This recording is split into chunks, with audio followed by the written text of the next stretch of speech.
அரசியல் எடுத்துக்கிட்டா இன்னைக்கு இந்திய அளவில் பாஜகவுக்கு எதிரான ஒரு ஜனநாயக போர நம்முடைய தலைவர் தலைமையில் நடத்தணும்னு இன்னைக்கு இந்தியாவில் இருக்கக்கூடிய மற்ற மாநில தலைவர்கள்லாம் பேச ஆரம்பிச்சிட்டாங்க. ஆட்சியை பொறுத்த வரைக்கும் நம்முடைய தலைவர் அவர்கள் எண்ணற்ற திட்டங்களை கொடுத்துக்கிட்டு இருக்கிறார். ஒரு சில திட்டங்களை மட்டும் இங்க நினைவுபடுத்த விரும்புறேன். 2021 ஆட்சிக்கு வந்ததோ நம்முடைய தலைவர் போட்ட முதல் கையெழுத்து மகளிருக்கான விடியல் பயண திட்டம். அடுத்து பள்ளி குழந்தைகளுக்கான முதலமைச்சர் காலை உணவு திட்டம், புதுமை பெண் திட்டம், தமிழ் புதல்வன் திட்டம், நான் முதல்வன் திட்டம்,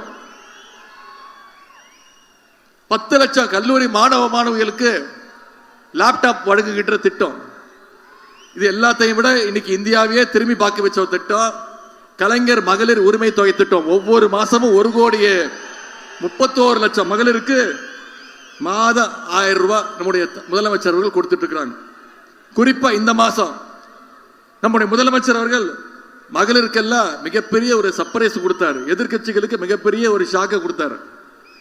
மகளிரோட அக்கௌண்ட்ல காலையில 6 மணிக்கு எந்திரிச்சு பார்த்தா திடீர்னு 5000 ரூபாய் கிரெடிட் பண்ணி விட்டுட்டாரு. இது மகளிருக்கு மிகப்பெரிய சர்ப்ரைஸ், அடிமைகளுக்கு மிகப்பெரிய ஷாக்கு. என்ன காரணம்? பாஜக அதோட அடிமை கூட்டம், பாசிச கூட்டம், சட்டமன்ற தேர்தல் வருது, அதை காரணம் காட்டி நீதிமன்றத்துக்கு போய் எப்படியாவது அடுத்த 3 மாசத்துக்கு இந்த உரிமை தொகையை எப்படியாவது நிப்பாட்டிடலான்னு முயற்சி பண்ணாங்க. நம்முடைய தலைவர் என்னுடைய தமிழ்நாட்டு மகளிருக்கு நான் கொடுக்கக்கூடிய 1000 ரூபாவை நீ தடுக்க முயற்சி செய்யறியா, இந்த நான் கொடுக்கிறேன் ஒவ்வொருத்தருக்கும் 5000 ரூபான்னு கொடுத்திருக்கிறார் நம்முடைய தலைவர் முதலமைச்சர் அவர்கள். அது மட்டும் இல்ல, கோடைக்கால சிறப்பு நிதியா 2000 5000 ரூபாய் சேர்த்து கொடுத்திருக்கிறார். இன்னொரு வாக்குறுதியும் கொடுத்திருக்கிறார்.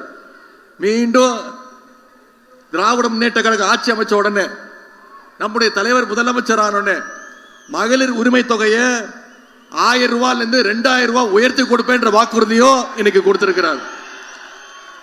இதுதான் நம்முடைய ஆட்சிக்கும் சங்கி கூட்டத்திற்கும் இருக்கக்கூடிய ஒரு வித்தியாசம்.